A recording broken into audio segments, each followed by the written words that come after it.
ہم بستری میں یہ کام حرام ہے، لیکن لوگ یہ کام بڑے شوق سے کرتے ہیں۔ وہ 5 کام کون سے ہیں جن کو کرنے سے انسان دائرہ اسلام سے نکل جاتا ہے؟ یہ 5 کام ایسے کام ہیں جن کے کرنے سے نکاح بھی ٹوٹ سکتا ہے۔ نبی کریم صلی اللہ علیہ وآلہ وسلم نے فرمایا، جو شخص یہ 5 کام کرے گا وہ بسم اللہ الرحمن الرحیم السلام علیکم ورحمۃ اللہ۔ محترم ناظرین، اسلام میں ازدواجی تعلقات کو محبت اور سکون کا ذریعہ قرار دیا گیا ہے، لیکن ان تعلقات کے لیے کچھ حدود بھی مقرر ہیں۔ حیا اور فطری طریقوں کی پابندی ازدواجی زندگی کو برکت اور پاکیزگی عطا کرتی ہے۔ غیر شرعی اور حرام طریقوں سے نہ صرف گناہ کا باعث بنتی ہے بلکہ تعلقات میں بھی سکونی پیدا کر سکتے ہیں۔ مسلمان جوڑوں کو چاہیے کہ وہ ان حدود کا احترام کریں اور اپنے رشتے کو اللہ کی رضا کے مطابق بنائیں۔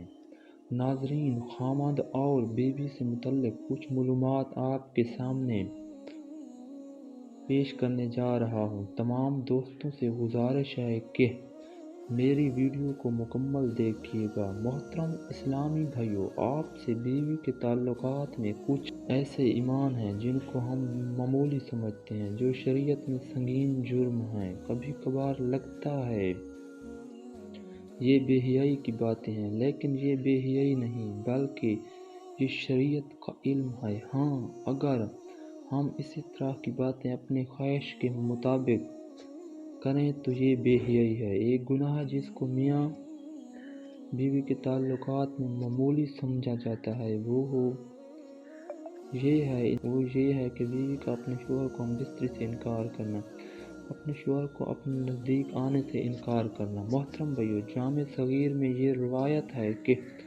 آپ صلی اللہ علیہ وآلہ وسلم نے فرمایا، جب شوہر اپنی بیوی کو بلائے ہم بستری کے لیے تو عورت پر واجب ہے کہ وہ فوراً اپنے شوہر کی بات مان لے، ماں سوائے شرعی عذر کے۔ شرعی عذر کی وجہ سے بیوی انکار کر سکتی ہے، یعنی کوئی شرعی مجبوری، مثلا حسیس، مہوری وغیرہ ہو تو وہ الگ بات ہے، لیکن اگر شرعی عذر نہیں ہے تو آپ صلی اللہ علیہ وآلہ وسلم فرماتے ہیں کہ وہ عورت فوراً اپنے شوہر کی بات مان لے، خواہ وہ اونٹ کی سیٹ جس پر بیٹھ کر سواری کی جاتی ہے اس پر کیوں نہ بلا رہا ہو۔ اس معاملے کو خواتین جو بیویاں ہیں اپنے شوہر کو حق دینا چاہتی ہیں وہ اس بات کو مد نظر رکھیں، جب اس معاملے میں کوتاہی ہوتی ہے تو انسان دوسری جگہ اپنی خواہش پوری کرنے جاتا ہے، ورنہ اور یہ بات بھی بیوی برداشت نہیں کر سکتی۔ اسی لیے شریعت نے اس معاملے کی اہمیت بیان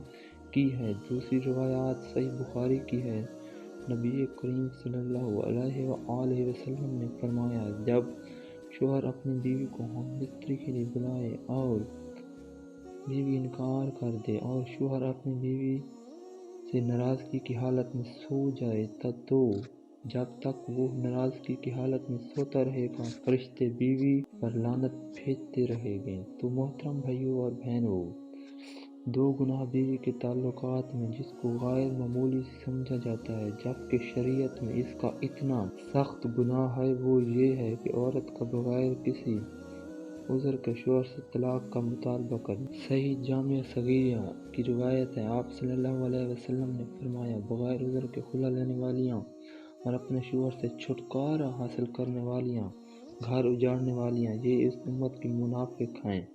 دوسری روایت میں فرمایا، جس عورت نے بغیر کسی سبب کے اپنے خاوند سے طلاق طلب کی اس پر جہنم واجب ہے اور یہ جنت کی خوشبو بھی نہیں سونگے گی۔ نہ کہ یہ عذر پیش کرنا کہ میرا خاوند مجھے پسند نہیں ہے، یا اس کی تنخواہ بہت کم ہے، میرا گزارا نہیں ہوتا اسی لیے مجھے طلاق چاہیے، تو یہ کوئی شرعی عذر نہیں ہے۔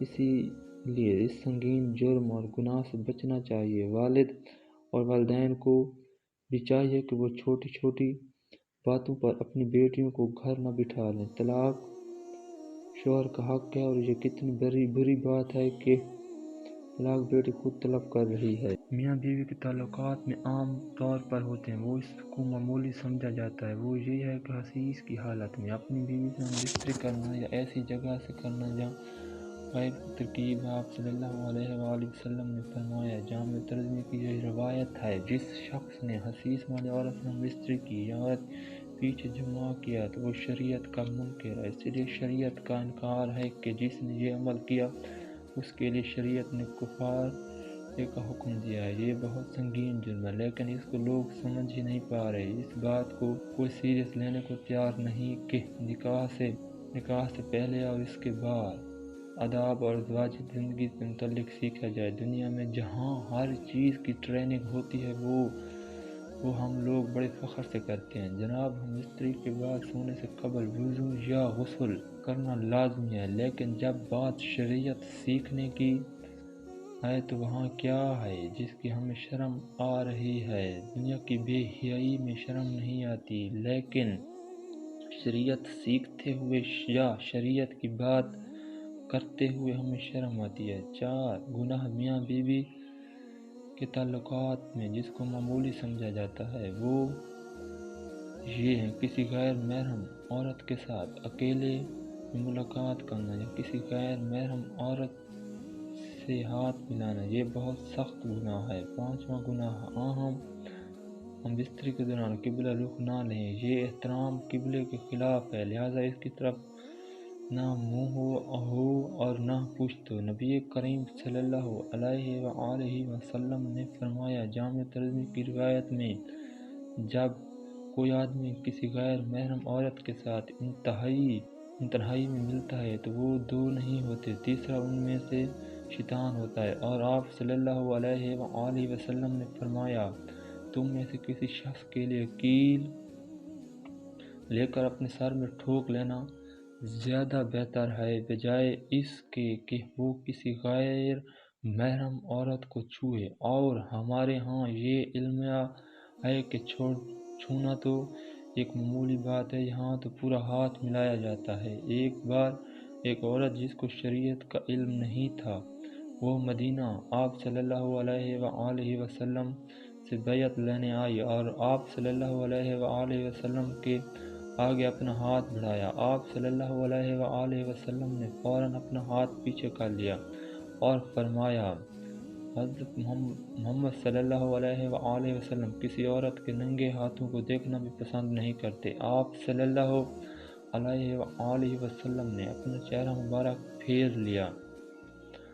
حضرت محمد بن حیدر رضی اللہ تعالی عنہ فرماتے ہیں کہ میں نے عرض کی، یا رسول اللہ صلی اللہ علیہ وآلہ وسلم، میں کئی مہینے پانی والے علاقے سے بہت دور رہتا ہوں جبکہ میری بیوی میرے ہمراہ ہوتی ہے، کیا بیوی سے ہم بستری کر سکتا ہوں؟ آپ صلی اللہ علیہ وآلہ وسلم نے فرمایا، جی ہاں، اگرچہ تم 20 سال پانی سے دور ہو تب بھی ہم بستری کر سکتے اور غسل کے لیے تیمم کر لیا کرو۔ دعا ہے کہ